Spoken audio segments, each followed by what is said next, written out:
Okay, good. Okay, फिर answer करो चलो. What are the two types of secondary structure of protein?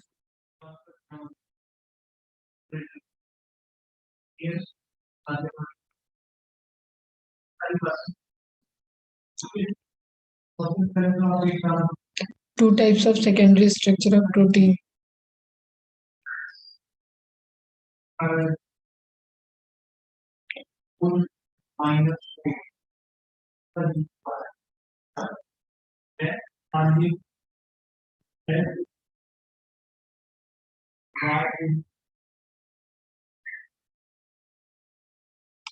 Alpha helix and beta plated sheath. Okay, good. Okay. What is the characteristic of conjugated protein? What is the characteristics of conjugated protein?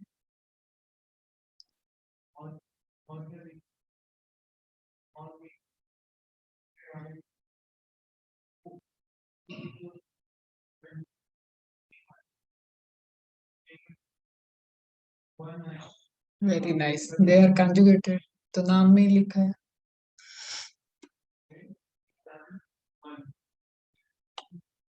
With what? किसके साथ conjugated होते हैं?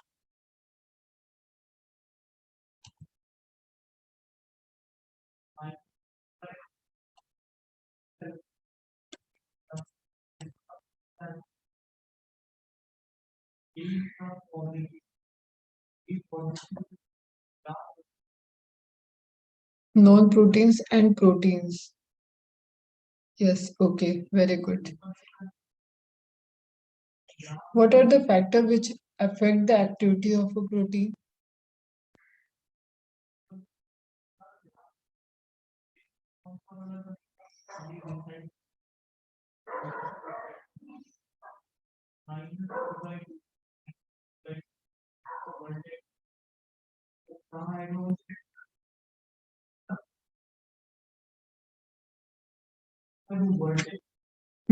Temperature, pH, okay, pH, temperature and chemical. Yes, very good.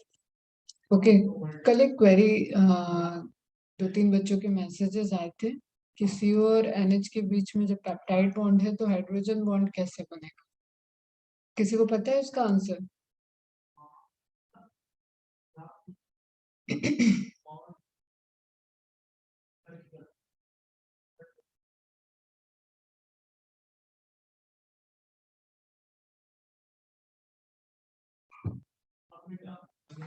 चलो हम discuss करते हैं उसको. अगर किसी को पता है तो बता दो, अदरवाइज पॉइंट कंप्लीट करते हैं पहले फिर उसको बताते हैं.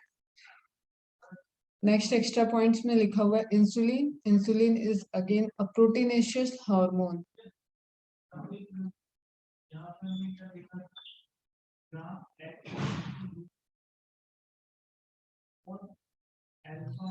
Okay, why I said proteinaceous?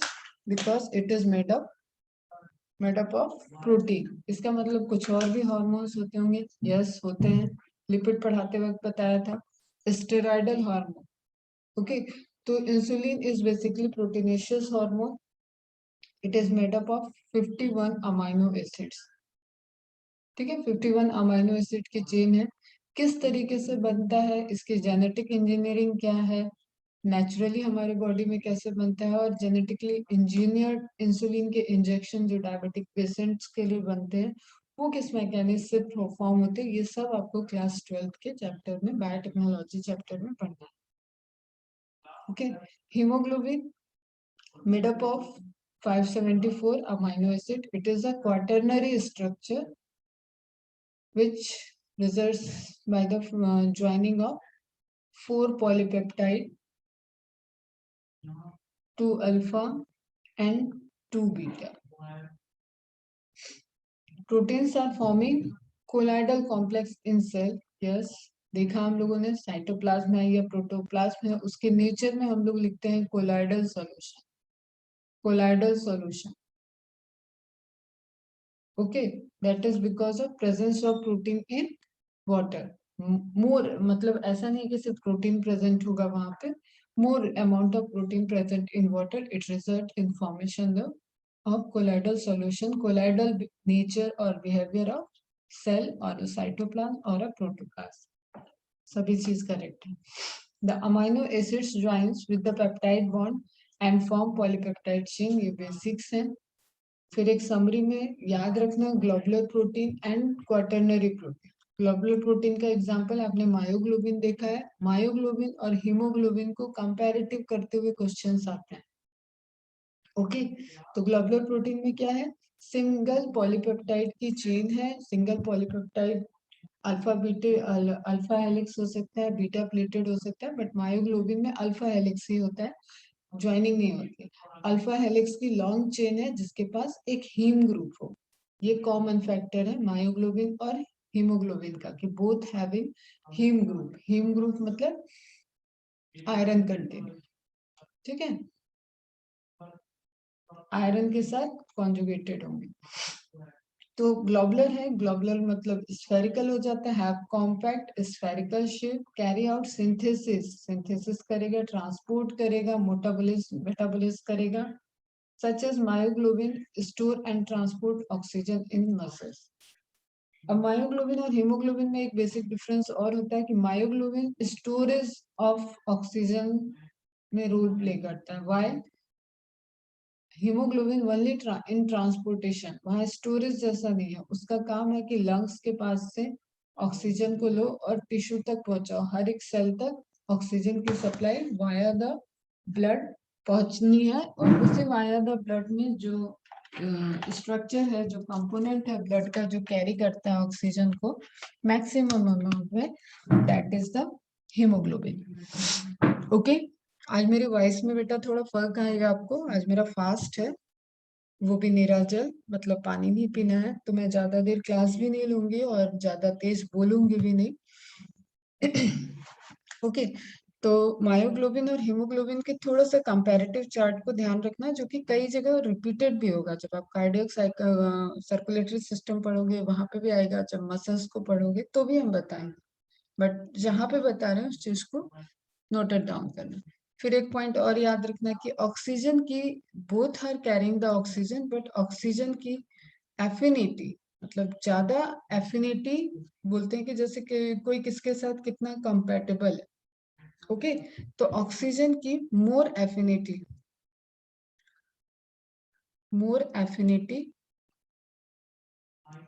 With oxygen.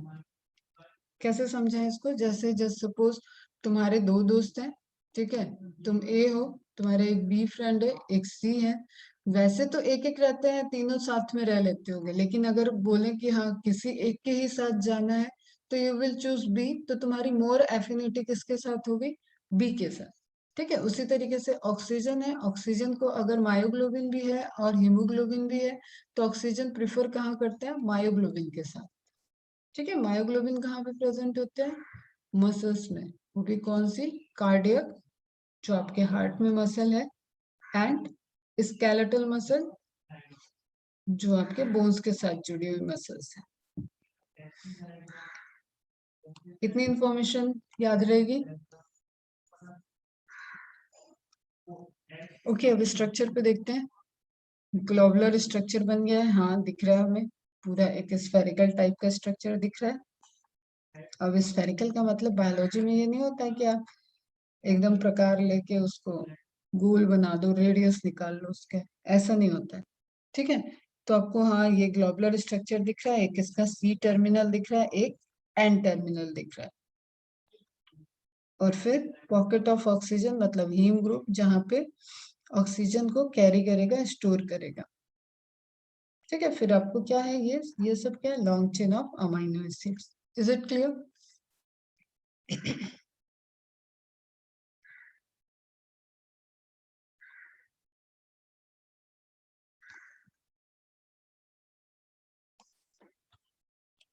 Very good.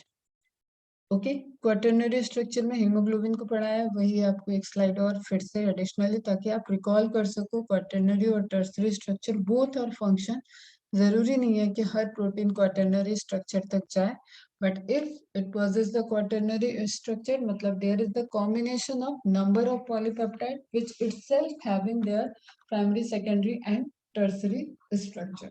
Okay तो जैसे आप समझो कि ये एक मायोग्लोबिन है, समझना है ऐसा कुछ है नहीं। ओके तो एक मायोग्लोबिन का स्ट्रक्चर, दूसरे मायोग्लोबिन का स्ट्रक्चर, फिर कुछ और है जो ब्लू कलर का, this is something like different polypeptide. तो इन सब के मिलने के रिजल्टेंट कहीं पे जाके क्वाटरनरी स्ट्रक्चर बन रहा है हीमोग्लोबिन का। ओके क्वेश्चन याद रखना है 2 अल्फा 2 बीटा चेन, दिख रहा है आपको? हर एक चेन में एक आयरन ग्रुप है, ओके जो कि ऑक्सीजन को बाइंड करके जाएगा। Contains 2 or more tertiary subunit. Hemoglobin contains 2 alpha 2 beta. The heme group in each subunit picks up oxygen for transport in the blood. There is no storage. Storage नहीं है कि hemoglobin bind करके और घूम रहा है, दे ही नहीं रहा है, ऐसा नहीं। ठीक है, this is like a courier boy, उसको सिर्फ ट्रांसपोर्टेशन करना है from A side to B side. A side क्या रिप्रेजेंट करता है? लंग्स को रिप्रेजेंट करता है। बी साइड बॉडी में कहीं का भी सेल और टिश्यू हो सकता है, क्योंकि सेल तक देखो इंफॉर्मेशन ऐसे ही निकलती जाएगी बेटा, सेल तक ब्लड की सप्लाई नहीं जाती है। सेल के बाहर क्या है? इंटरस्टिशियल टिश्यू, इंटरस्टिशियल फ्लूइड है, दो सेल के बीच में क्या है? फ्लूइड है। तो ब्लड कैपिलरी से ऑक्सीजन पास करेगा फ्लूइड में, इंटरस्टिशियल फ्लूइड में, एंड देन उस फ्लूइड से पास कर जाएगा ऑक्सीजन सेल में। तो हर एक सेल तक, हर एक टिश्यू तक ऑक्सीजन की सप्लाई नेसेसरी है, क्योंकि एरोबिक रेस्पिरेशन करती है हमारी सेल्स। ओके क्लियर है? अब देख लेते हैं जरा वो जो H बॉन्ड वाला, हाइड्रोजन बॉन्ड वाला और CNH बॉन्ड वाला इशू आ रहा है। पेप्टाइड बॉन्ड, मैंने बोला पेप्टाइड बॉन्ड क्या है? लीनियर है। जैसे ये वाले स्ट्रक्चर में तो अभी आपको बॉल एंड स्टिक मॉडल बताया ना, इस तरीके से आप मॉडल बन रहा है लीनियरली, एक के एक साइड में बनता जा रहा है, that is the peptide bond. और किसके किसके बीच में बनेगा? यस करेक्ट है, CN के बीच में बनेगा, वो करेक्ट है। ठीक है, नाउ पॉइंट ये आता है कि जब CN इन्वॉल्व हो गया था पेप्टाइड बॉन्ड बनाने में, तो हाइड्रोजन बॉन्ड कैसे बना रहा है? ओके तो आपको याद रखना है, एक तो केमिस्ट्री में पढ़ते वक्त आप हाइड्रोजन बॉन्ड की पूरी प्रॉपर्टी देखोगे। दूसरा आप ये याद रखो कि जो वहां पे CNH ग्रुप है, C डबल बॉन्ड O हो या NH ग्रुप है, उसके अलोंग विद R ग्रुप भी प्रेजेंट है अमीनो एसिड्स में। Clear? And C double bond O अभी स्टिल उसके पास ऑक्सीजन है। Clear? NH still it has the hydrogen. ठीक, तो वो ही साइड चेन में, वो साइड चेन में बॉन्ड बनाते हैं। जैसे देखो ये, फोकस ऑन दिस, समझ में आई बात? ठीक है, COC ये बन गया आपका ऑक्सीजन और C के बीच में हाइड्रोजन बॉन्ड है। ये ऑक्सीजन और हाइड्रोजन के बीच में ऑक्सीजन हाइड्रोजन बॉन्ड है। ये ऑक्सीजन हाइड्रोजन के बीच में है, ये ऑक्सीजन हाइड्रोजन के बीच में। तो there are still multiple source जहां पे आप बोल रहे हो कि एक तरफ CONH है, तो स्टिल इट हैविंग O, ऐसे हम हटा दें, और ये H है इसके पास, फिर यहाँ पे R है, यहाँ पे एक साइड में NH2 अभी होगा ही होगा इसका, और एक साइड में आप H समझ लो। तो ये सब अभी अवेलेबल है बेटा साइड बॉन्डिंग बनाने के लिए। Is it clear? ठीक है, ये जो लीनियरली बॉन्ड बनता जा रहा है, this is the peptide bond. ये पेप्टाइड बॉन्ड है, ये पेप्टाइड बॉन्ड है। फिर से देख लो ध्यान से, ये पेप्टाइड बॉन्ड है, ये पेप्टाइड बॉन्ड है जिसको मैं डार्क कर रही हूँ, ये पेप्टाइड बॉन्ड है। ओके लेकिन ये H इस C के साथ, इस C के O के साथ बॉन्ड बना रहा है, ये hydrogen bond. Is it clear? तो it is intramolecular hydrogen bond, एक ही मॉलिक्यूल के बीच में हाइड्रोजन बॉन्ड्स बन रहे हैं। क्लियर है बच्चा?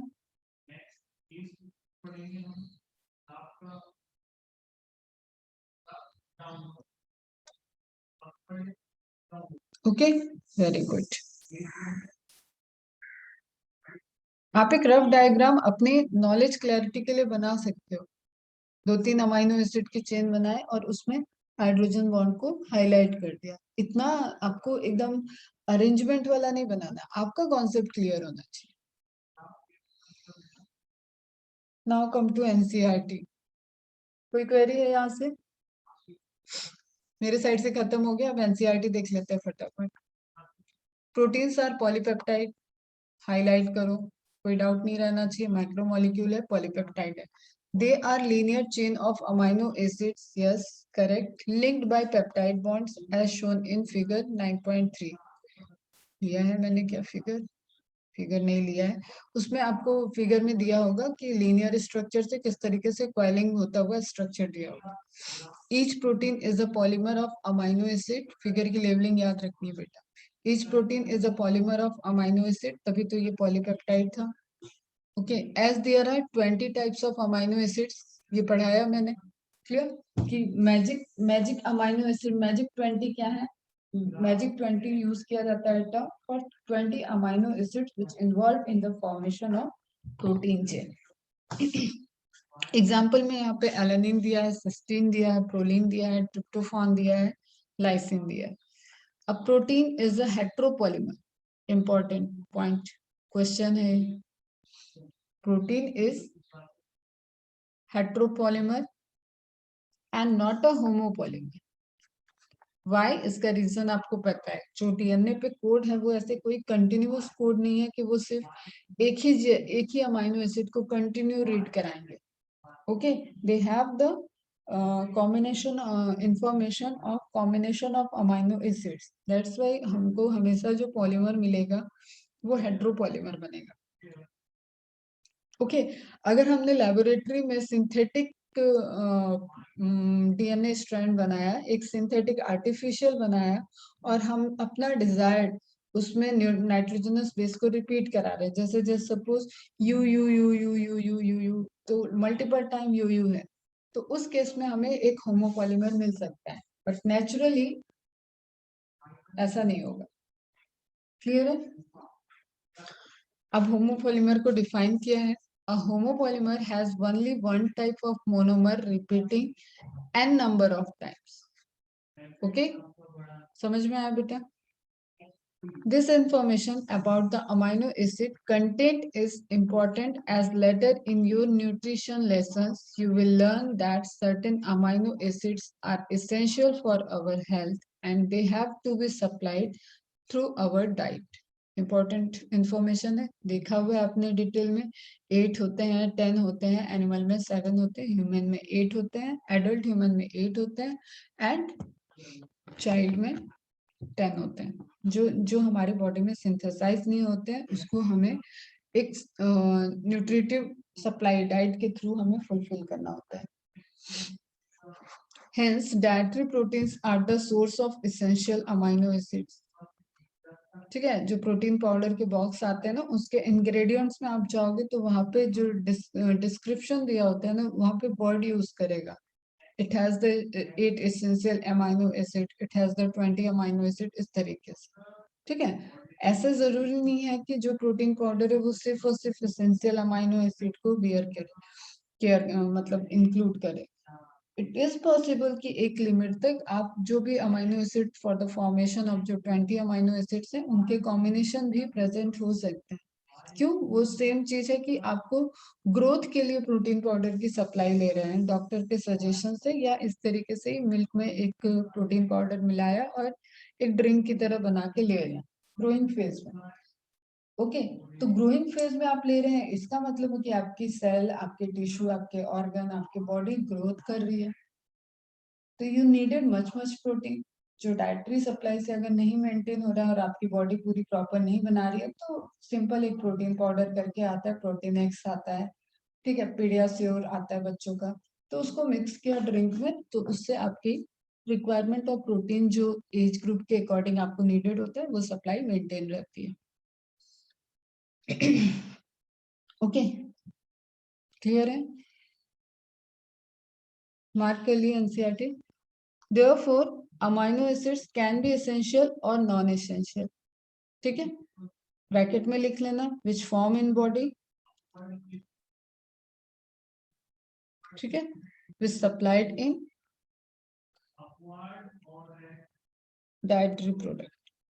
ओके, लिख लोगे यहाँ पे इसेंशियल जो बॉडी में नहीं बन रहा है, हमारे बॉडी के लिए इसेंशियल है क्योंकि वो बॉडी में ही नहीं बन रहा है, तो उसको हम डाइटरी सप्लाई से फुलफिल करेंगे।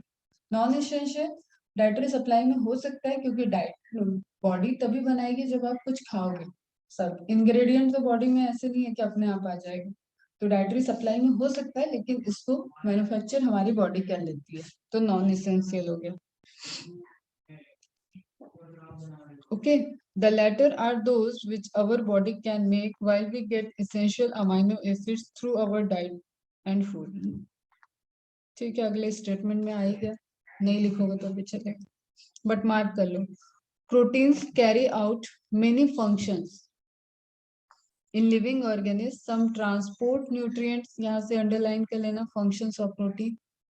Transport nutrient across cell membrane, some fight infectious organism, जिसमें आपने इम्यूनोग्लोबुलिन पढ़ा था, एंटीबॉडी पढ़ा, क्लियर, सब आपने डिटेल में देख रखा है बेटा, तो जस्ट अब तो मार्क करने का time. Some are hormones, insulin आया नाउ, सम आर एंजाइम्स, ठीक है, कैटालेज जब आप बोल रहे हो, कैटालेज, लाइपेज, न्यूक्लियस, तो they are enzymatic protein. Is it clear? हो गई मार्किंग, हो गई। अब ये टेबल बहुत इंपॉर्टेंट है, 2019 में ये क्वेश्चन आया था, दिस वन टेबल से आया था, तो table is very very important. हर एक टेबल इमेज तो इम्पोर्टेंट है ही आपको एनसीईआरटी का। प्रोटीन दिया है, फंक्शन दिया है, कोलेजन सब आपने एग्जांपल देख लिया है। कोलेजन इंटरसेलुलर ग्राउंड सब्सटेंस को बनाने में हेल्प करेगा, कनेक्टिव टिश्यू का पार्ट होता है। ट्रिप्सिन, ट्रिप्सिन ट्रिप्सिनोजेन से कन्वर्ट होता है एक्टिव फॉर्म ट्रिप्सिन में, this is a kind of digestive enzyme. Insulin एक हार्मोन है। एंटीबॉडी फाइट्स इन्फेक्शियस एजेंट, जिसको आप इम्यूनोग्लोबुलिन लिखे थे उस दिन, 5 टाइप्स के मैंने दिखाए थे। रिसेप्टर्स जो ग्लाइकोप्रोटीन्स आप बोल रहे हो, ठीक है, दीज आर द रिसेप्टर्स आपकी प्लाज्मा मेम्ब्रेन के आउटर साइड पे सरफेस पे प्रेजेंट होंगे, और उसके अलावा भी बहुत सारे, जैसे यहाँ पे लिखा है स्मेल टेस्ट हार्मोन, हार्मोन को रिसीव करने के लिए रिसेप्टर है। आपने कुछ खाया तो टेस्ट बड है, आपके टंग्स पे टेस्ट बड है, तब तो आप सेंस कर पाते हो कि आपने मीठा खाया, तीखा खाया, या श्योर टेस्ट का खाया, बिटर टेस्ट का खाया। कैसे? वो सेंसरी रिसेप्टर्स वहां पे प्रेजेंट है, these are the resultant of from the proteins, ठीक है। प्रोटीनेसिस स्ट्रक्चर क्या है, जो नर्वस सिस्टम को सप्लाई दे रहे हैं, नर्वस सिस्टम के साथ आपके कोलैबोरेट करके सिग्नल दे रहा है कि अरे जो आपने मुंह में लिया है that is the bitter taste, ठीक है, या आपका कोई फेवरेट चीज है, आप उसको खाते हैं, आपको समझ में आता है कि हाँ ये वाला टेस्ट मेरा फेवरेट है, ये मेरा फेवरेट फूड है, ठीक है, तो सेंसरी रिसेप्शन आ गया उसमें। इसी तरीके से ऑल्फैक्टरी आपका जो स्मेल वाला पोर्शन है नोज से, तो उसमें भी रिसेप्टर्स हैं, मतलब जो रिसीव कर रहा है, रिसीव कर रहा है तो रिसेप्टर है, रिसीव करने की चीज अलग अलग हो सकती है। आंखें लाइट को रिसीव कर रही हैं, ठीक है, नोज के अंदर जो एपिथेलियम है वहां पे ऑल्फैक्टरी सेल्स हैं, वो स्मेल को रिसीव कर रही हैं, फ्रेग्रेंस को रिसीव कर रही है। टंग में टेस्ट बर्ड्स हैं जो कि टेस्ट को रिसीव कर रही हैं। हर कई सेल पे, आपके टारगेटेड सेल पे हॉर्मोन्स के रिसेप्टर हैं जो कि ब्लड में फ्लो होने वाले हॉर्मोन्स को रिसीव कर रही हैं। इसी तरीके से जब आप एंटीजन एंटीबॉडी रिएक्शंस देखते हो, ब्लड ग्रुप आइडेंटिफाई करते हो, तो वहाँ आरबीसी के ऊपर एंटीजन रिसेप्टर्स हैं, ठीक है। जैसे जस्ट सपोज कि मेरा ब्लड ग्रुप है ए ब्लड ग्रुप, तो मेरे आरबीसी के ऊपर, हर एक आरबीसी के ऊपर मेरे एक एंटीजन प्रेजेंट है, दैट इज ए।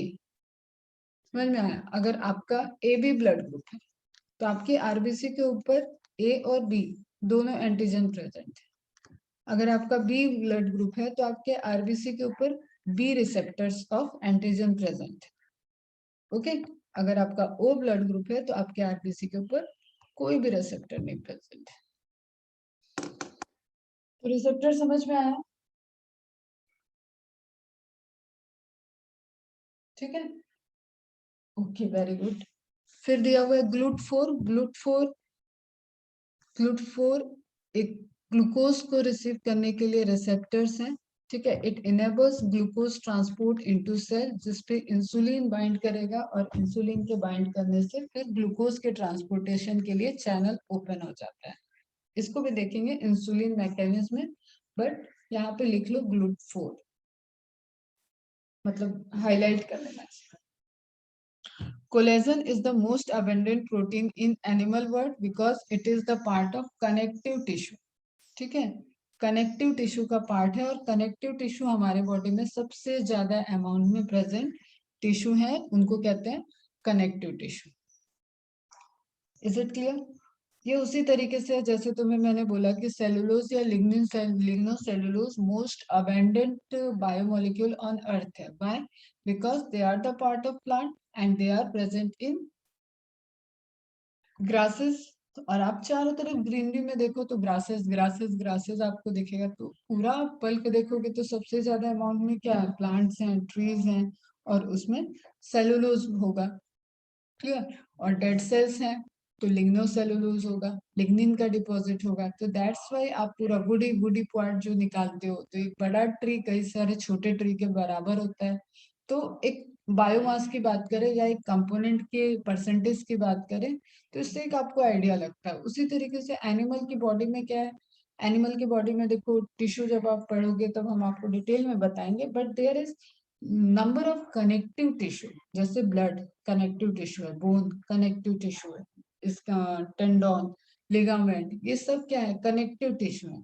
तो main tissue epithelial tissue, skeletal tissue, इनसे स्केलेटल टिश्यू में रख लो तुम बोन्स को, वो भी उसका पार्ट ही आ जाता है, अभी कंफ्यूज हो जाओगे।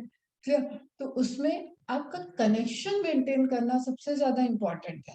तो जिस चीज से आप कनेक्टेड हो उसका कंपोनेंट क्या हो जाएगा? Most abundant.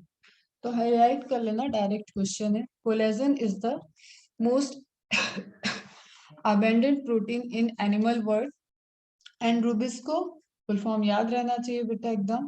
राइबोलोज bisphosphate carboxylase oxygenase enzyme, it is the most abundant protein in the whole biosphere. पहले भी पढ़ा हुआ है ये स्टेटमेंट। ओके, क्लियर है? डायरेक्ट क्वेश्चन है, मैच तो कॉलम में आ सकते हैं, डायरेक्ट पूछा जा सकता है। Is it clear? O negative, देखो निगेटिव पॉजिटिव की तो अभी बात ही नहीं की मैंने। एक रिसेप्टर बताया जिसकी प्रेजेंस है आपका ब्लड ग्रुप का फर्स्ट ए बी, ये डिसाइड होता है। अब आप पॉजिटिव निगेटिव की बात करोगे तो उसके लिए एक और एडिशनल रिसेप्टर होता है, जो अगर है तो पॉजिटिव, नहीं है तो निगेटिव। ओके, तो ओ निगेटिव के केस में कोई भी रिसेप्टर नहीं होता है, that's why they are the rarest blood group. O negative हो क्या तुम?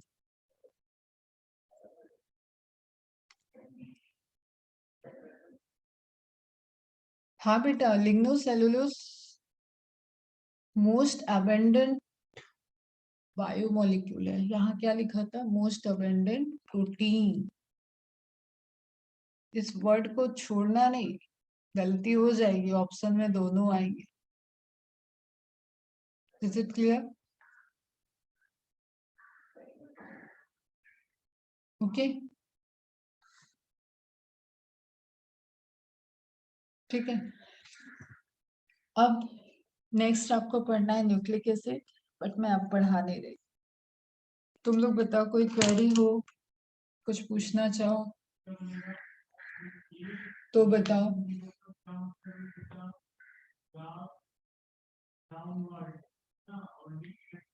कैसी पढ़ाई चल रही है? और नोट्स कंप्लीट रखो, और गणपति की छुट्टी एंजॉय करना, वैकेशंस एंजॉय करो, अलॉन्ग विद पढ़ाई लिखाई थोड़ा चलनी चाहिए, पढ़ते रहना। नो क्वेरी, ऑल क्लियर, तो वेरी गुड है, सभी क्लियर रहना चाहिए। और एक जो 3 दिन की आपको गैप मिल रहा है इसमें प्लीज एकदम फोकस होके एक क्विक रिवीजन कर लेना सेल चैप्टर का और बायोमोलिक्यूल का। क्लियर? सेल चैप्टर अगर किसी को लगता है कि बायोमोलिक्यूल टफ जा रहा है तो जस्ट फोकस ऑन बायोमोलिक्यूल, पूरा रिवाइज कर लो क्या क्या बॉन्ड है, क्या क्या बायोमोलिक्यूल पढ़ा आपने, माइक्रोमोलिक्यूल कौन से हैं, मैक्रोमोलिक्यूल्स कौन से हैं, what are the characteristics taken for the dividing them into micro and macromolecule, what are the properties, what are the examples।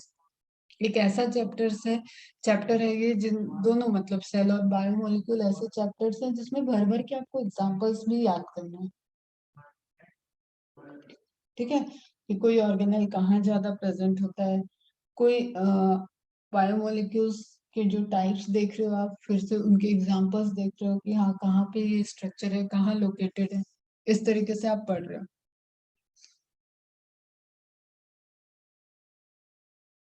नहीं बेटा, हम गणपति जी नहीं रखते हैं, घर पे रखा जाता है। अभी आपके जो सीनियर सुपर सीनियर्स है ना वो सब घर पे बुलाते हैं तो उनमें से एक दो के घर जो आसपास रहते हैं वहां घूम के शाम की आरती कर लेते हैं, अच्छा लगता है मुझे।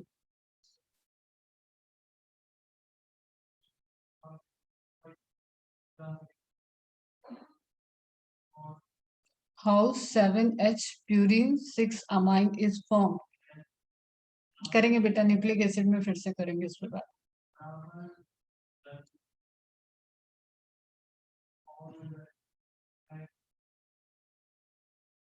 न्यूक्लिक एसिड अभी पढ़ेंगे तो उसके बारे में बात करेंगे।